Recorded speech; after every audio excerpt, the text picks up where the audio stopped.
Not everyone who would visit the baby Jesus was there within a couple of hours.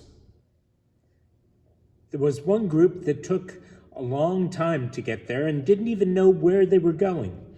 And when they arrived, it would send Mary and Joseph and the baby off on another journey of their own. Not back to Nazareth, but further away than that. Hear this story from the 2nd chapter of Matthew. In the time of King Herod, after Jesus was born in Bethlehem of Judea, wise men from the east came to Jerusalem asking, "Where is the child who has been born King of the Jews? For we observed his star at its rising and have come to pay him homage." When King Herod heard this, he was frightened, and all Jerusalem with him. And calling together all the chief priests and scribes of the people, he inquired of them where the Messiah was to be born. They told him, "In Bethlehem of Judea, for so it has been written by the prophet, 'And you, Bethlehem, in the land of Judah, are by no means least among the rulers of Judah, for from you shall come a ruler who is to shepherd my people Israel.'" Then Herod secretly called for the wise men and learned from them the exact time when the star had appeared. Then he sent them to Bethlehem, saying, "Go and search diligently for the child, and when you have found him, bring me word, so that I may also go and pay him homage." When they had heard the king, they set out. And there ahead of them went the star that they had seen at its rising, until it stopped over the place where the child was. When they saw that the star had stopped, they were overwhelmed with joy. On entering the house, they saw the child with Mary his mother, and they knelt down and paid him homage.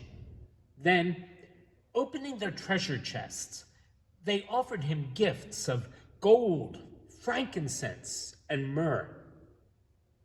And, having been warned in a dream not to return to Herod, they left for their own country by another road. Now after they had left, an angel of the Lord appeared to Joseph in a dream and said, "Get up, take the child and his mother and flee to Egypt, and remain there until I tell you, for Herod is about to search for the child to destroy him." Then Joseph got up, took the child and his mother by night, and went to Egypt, and remained there until the death of Herod. This was to fulfill what had been spoken by the Lord through the prophet, "Out of Egypt I have called my son."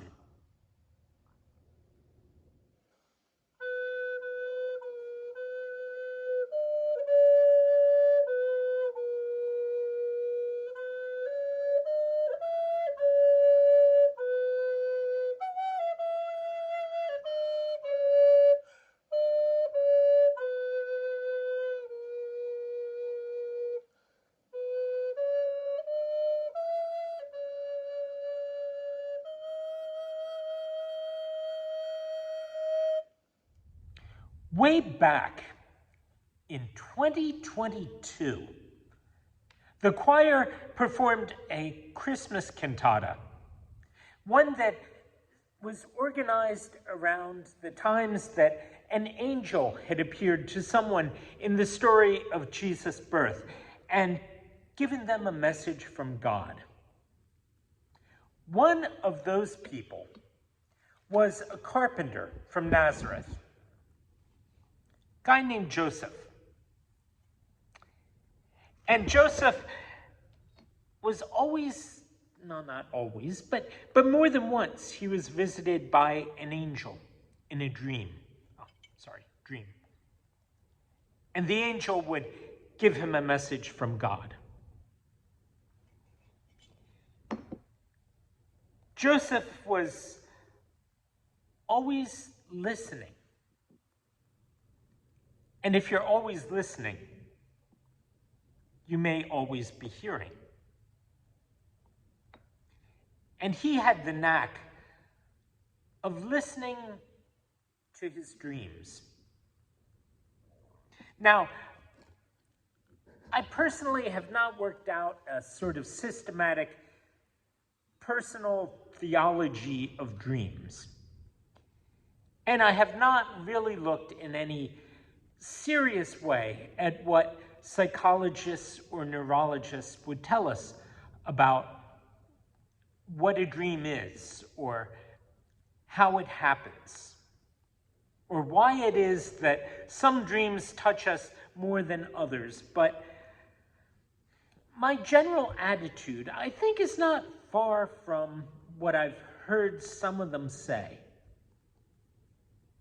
which is that most dreams are just the result of the brain, the human brain, clearing out a lot of the clutter, a lot of the daily things that are going on, or the things that are on your mind all the time.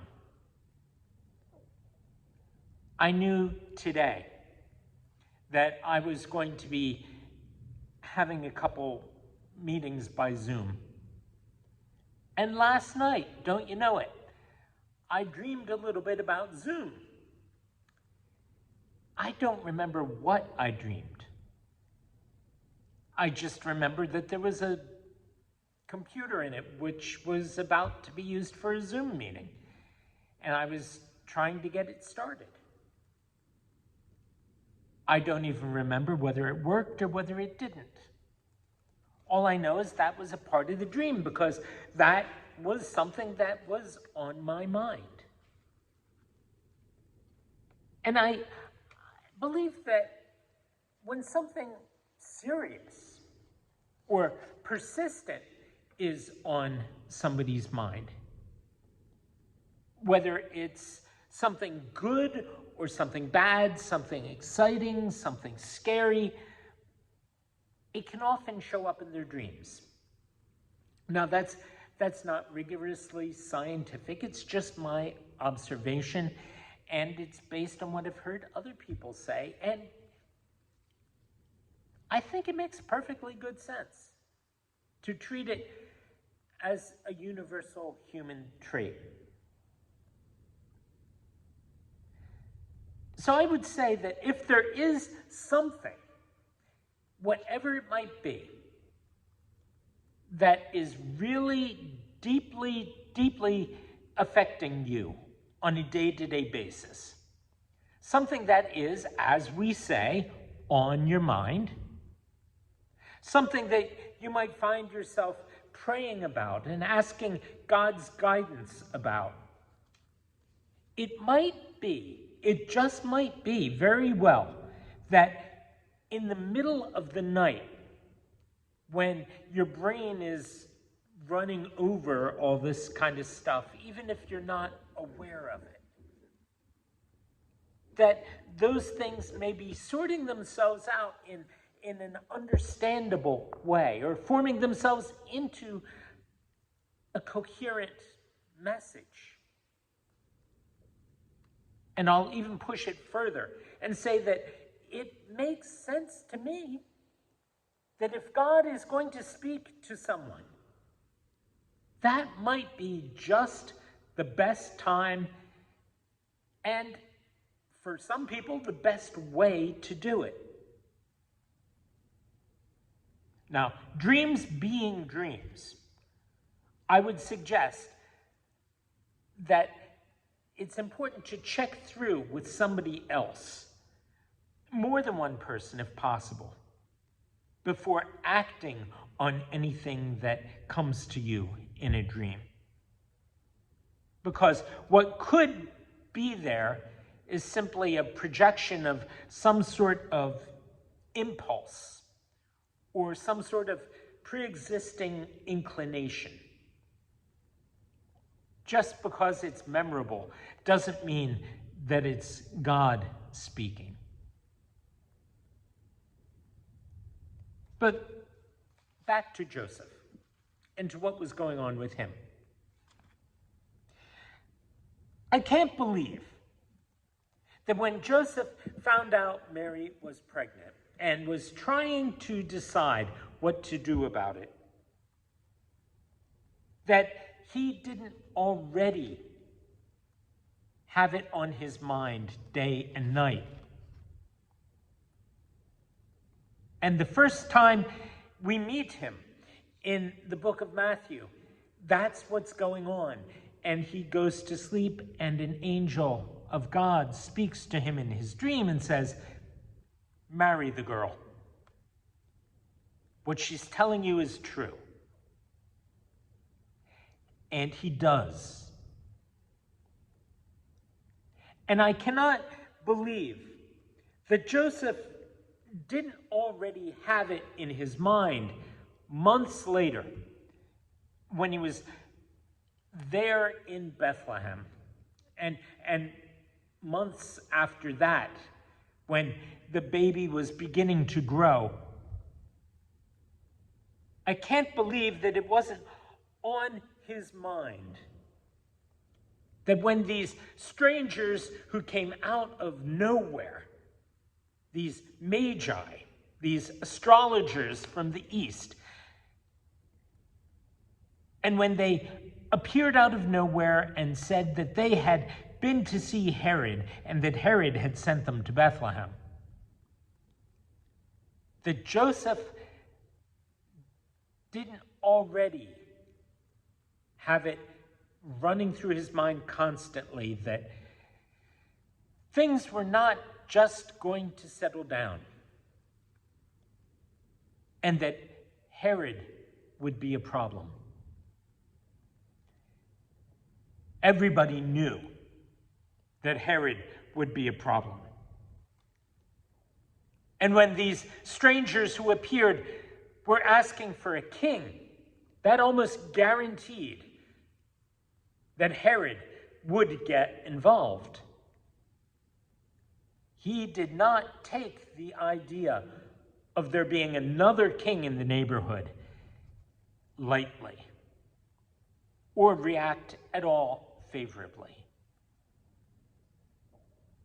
That message seems to have broken into the dreams of the wise men, and they didn't even know Herod. Being warned in a dream not to return to Herod, they returned to their own country by another road. I can't believe that Joseph didn't notice that when they left, they did go that different way. Herod had committed massacres before this moment, and he would not hesitate to do that if he had to one more time. In his eyes, that would be no big deal. And so in the midst of all these thoughts, these wonders, these concerns, these worries, these things that were on Joseph's mind and on his heart, it's easy for me to believe that God would speak to him one way or another, and with Joseph especially in his dreams, a message that said very clearly and very forcefully, don't wait around second-guessing anyone. Scram, now, go. Take Mary and the baby. Go somewhere safe. And that's what he did. As a result of Joseph listening to God's message, delivered in an unusually direct way, but not one somehow divorced from common experience or common sense, he was able to save Jesus from the slaughter that followed the wise men's departure and Herod's growing jealousy and growing fear and growing Herodness, growing hatred toward anyone whom he expected might supplant him.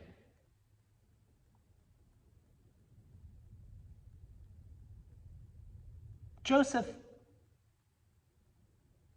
what do you make of him? He was somebody who trusted God, and somebody, it seems, whom God trusted. And so he would step out on faith, but it was not a blind faith. It was one that kept its eyes and ears open, and even kept its imagination open. It was the kind of faith that would pay attention to things like dreams and visions and hopes and fears, but would not leave God out of the mix. It was a faith that listened and a faith that acted. So,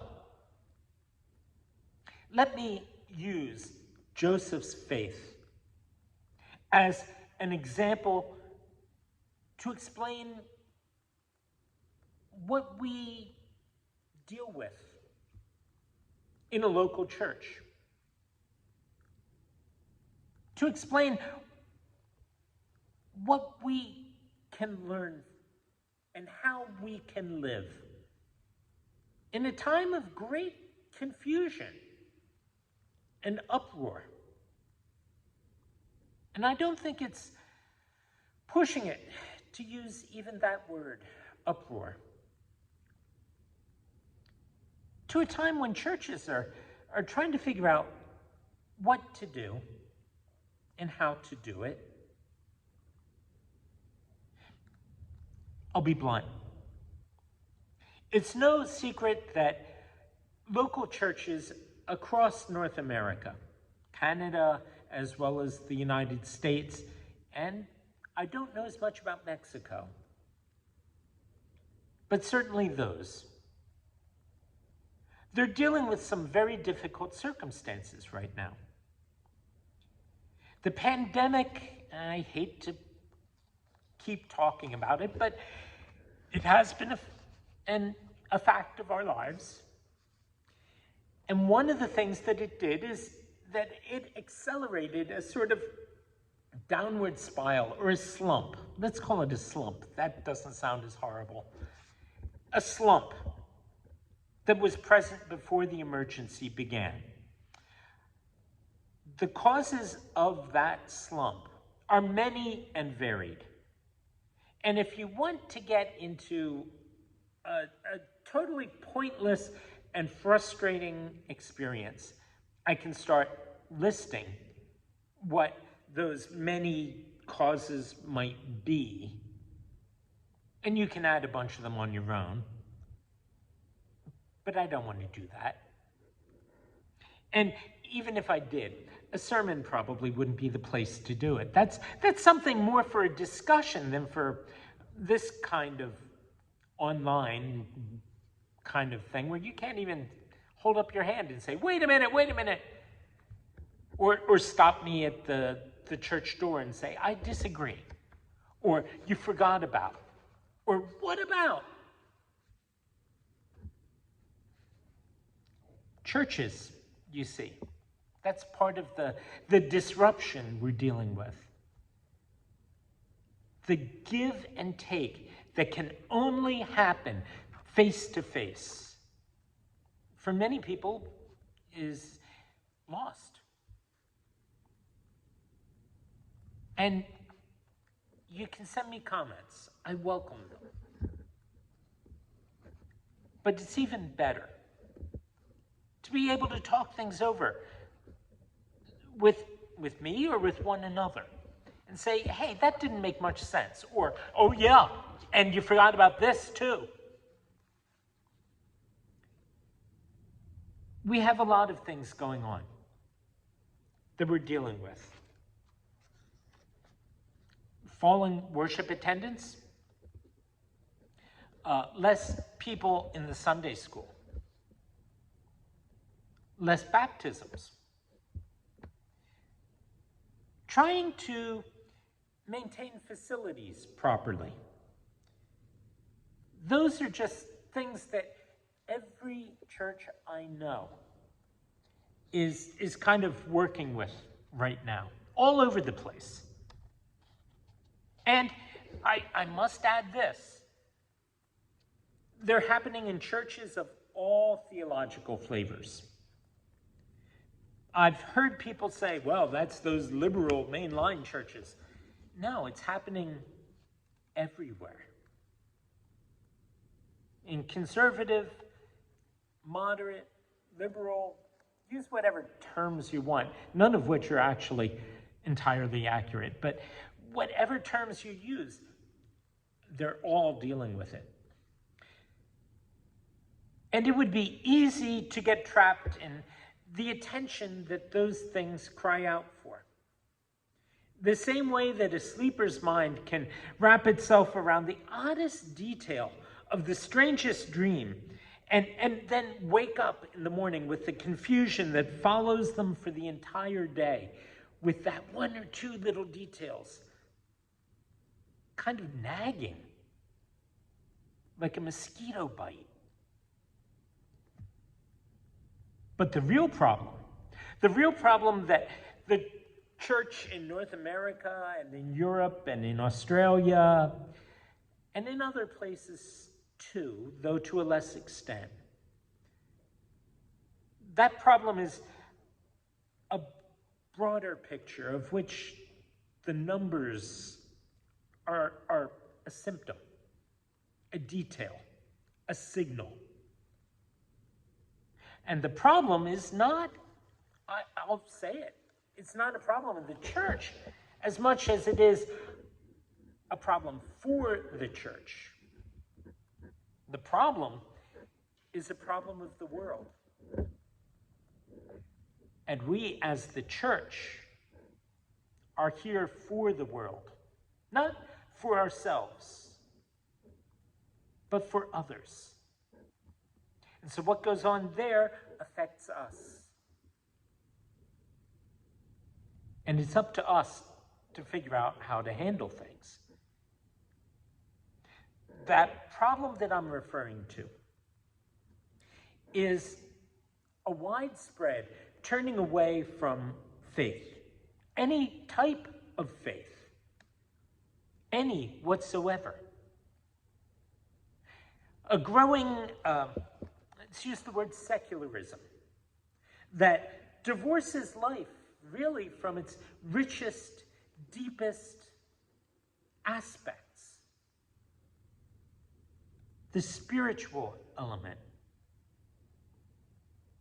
And after splitting that out and ignoring it, or reducing it to something intensely but only personal, God and me hanging out in the backyard. It's not how it works. Because we are part of one another. But if you're going to make everything just what you get out of it, instead of what you put into it, or say, there's really nothing to it anyway, then you miss out on the best parts of life. The most important. And I would say, the ones where you do meet God. Dan Miller,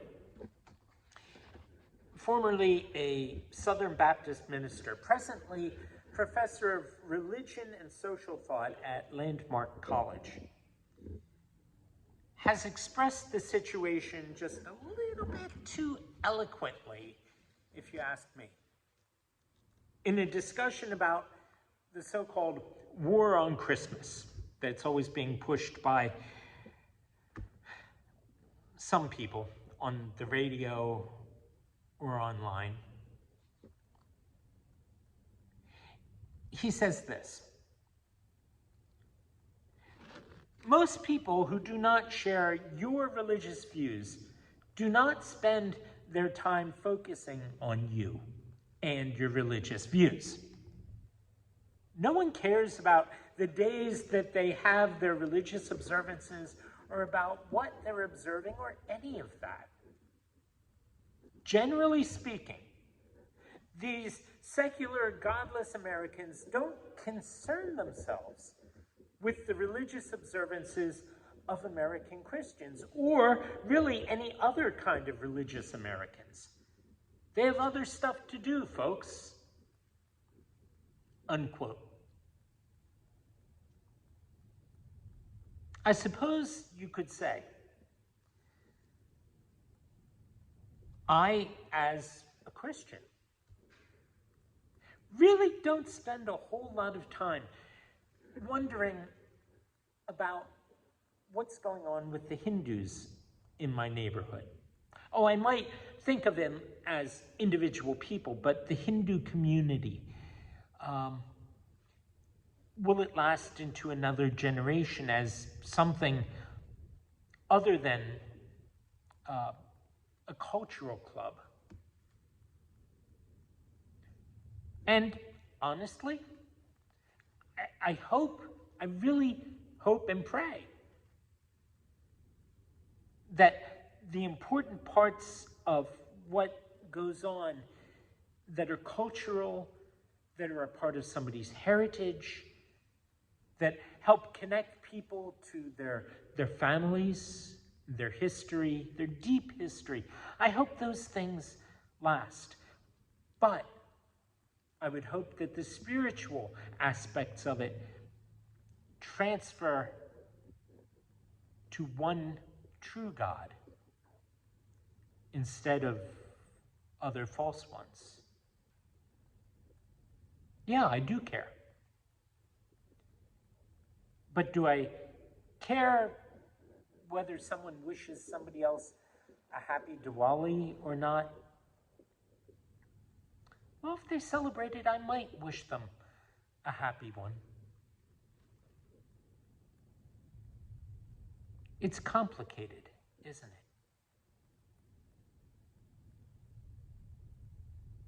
But for somebody who denies the whole aspect of human beings as spiritual beings, people with a connection to a vast reality that goes beyond our own understanding or experience. For those who deny that, I feel sorry. I find Jesus compelling enough to believe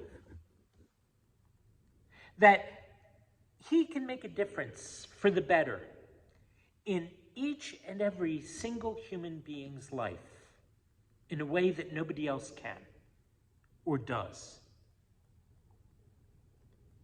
And I am not ready not to care that those, quote, secular, godless Americans don't concern themselves, unquote. I care that they don't care. But until very, very recently, there was a kind of a cultural religiosity that covered up the situation and allowed it to go unaddressed, because as long as people acted religious, whether they had faith or not, it was kind of a judgment call. People knew the 23rd Psalm, they knew the Lord's Prayer, they knew at least a couple of the 10 Commandments,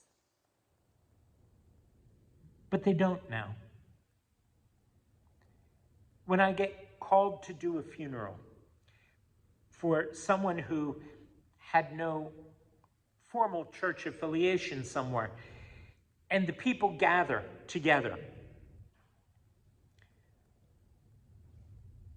I can say, let's join in the Lord's Prayer. And some of them will.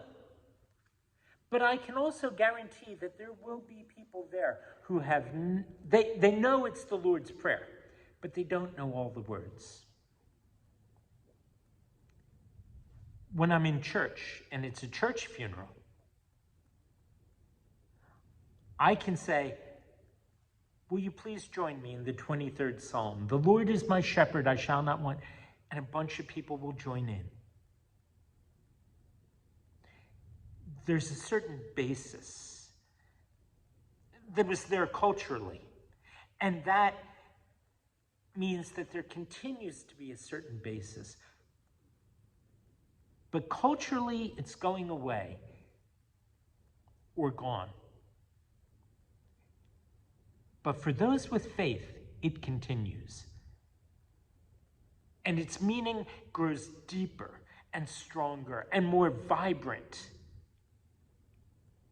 because its importance, its absolute importance, stands out all the more. It isn't that the world is more secular because they took God out of the schools. Nobody took God out of the schools. You can't take God out of anywhere. It's that all of a sudden, we no longer are able to do what we never should have done, which is to say, let the government do our work for us.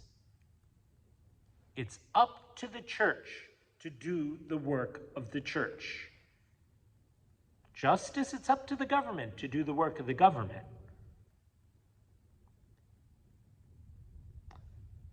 I'm going on a rant. Forgive me. But I will say this again. In a world that has become far more secular, we have to go at the illness instead of the symptoms. And one way that we are doing it here has to do with our approach to recovery from the pandemic and the slump that we've seen, the slump that we're all seeing. We are participating in a program that our annual conference, our regional jurisdiction of the United Methodist Church, has implemented, and it's called Pathways. I'll give you the description of the program from the conference's website. And yes, it sounds like it's written for a website because it is written for a website. It says this: Pathways offers congregations an intentional process to prepare, assess, learn, and grow in their understanding of what it means to be a healthy, fruitful congregation in a post-pandemic world. Pathways provides spiritual and strategic resources presented by a trained facilitator to a team of the local church's leaders to discern a ministry plan which is organic and appropriate for your particular setting. Pathways builds on the work your congregation has already done and offers new directions for being connected and engaged in mission and ministry. Now, cutting through all the buzzwords, the way that we have chosen to do things is to organize a group that is spending a period of about 6 months looking into areas of study, looking at some of what we're up against in the broadest sense. And the following 6 months will involve choosing a handful, just a handful of strategies to address some small corner of the big challenges in front of us. And then make recommendations to the local church's governing body, the administrative council. And then, in another 6-month chunk, to begin putting some of the Pathways study group to take some of their recommendations and start putting those into actual practice. And then see what happens. It doesn't mean that we are going to solve all the problems faced by the local church, let alone the overall church. But it does mean that we are at least trying to do what Joseph did. We are rolling things over and over and over in our minds. We are praying about it. We are asking God to tell us what is going on, or at least what do we need to know. And trusting that when the time is right and in the right way, God will give us a vision of what is going on. And we, in the meantime, growing together in our faith and growing together in our trust of one another and trust of those strangers, those wise men who may come into our lives, wise women, maybe wise children. But the wise ones, will listen to them too. And somehow hear from God in that whole discussion. Not just hearing the hodgepodge of our own thoughts, but hearing God make sense from all of that. And who knows what else the Lord may have in store? Who knows what else he may be preparing in and through others? Who knows what he's doing in other places, preparing people to be drawn to his Son one way or another? And then who knows what message they may share with us? God has put the knowledge of his Son, the good news of his Son, the presence of his Son into our hands, just like he did with Joseph. And that's a little bit scary. But it's also a little exciting. When we trust God, we may find out God is trusting us. But he knows, doesn't he? Who's up for it? And even if we're not, he has the power to do amazing things through the least likely people. One thing that's clear, we cannot continue doing everything that we've always done on autopilot. Honestly, I sort of wish we could. I really do. But we can't. It's not an option. Not if we really want to get through to the folks who, as Dan Miller said, have other things to do. But Jesus was born for the people who thought they had other things to do. Jesus lived for people who thought they had other things to do. Jesus died for people who had other things to do. And he rose and lives and praise his Father for people who think they have other things to do. And I'm very glad of that, because we've all been there, haven't we? So heads up, here in 2023, I have absolutely no idea what it will hold. But let's all listen closely, and we might get some idea. Amen.